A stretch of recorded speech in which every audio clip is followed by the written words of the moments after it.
Polemik tembok 3 meter tutup jalan di Bandar Lampung yang mulai disikapi oleh aparatur kelurahan setempat. Fenomena yang kini heboh di media massa tersebut tengah dalam proses penyelesaian untuk mencari titik terang. Untuk diketahui, tembok setinggi 3 meter yang terletak di Gang Mataram 3, RT 05 Kelurahan Labuhan Ratu Raya, Labuhan Ratu, Bandar Lampung tersebut memang berdiri di atas lahan tanah pribadi milik Bambang. Namun, warga setempat mengkhawatirkan dampak pemasangan tembok tersebut bisa mengakibatkan banjir.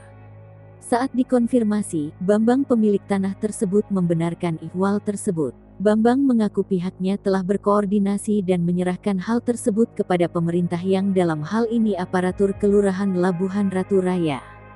Warga Jalan Untung Suropati Gang Mataram 3, RT 05 Kelurahan Labuhan Ratu Raya, Kecamatan Labuhan Ratu, Bandar Lampung, dikagetkan dengan berdirinya tembok di atas akses jalan.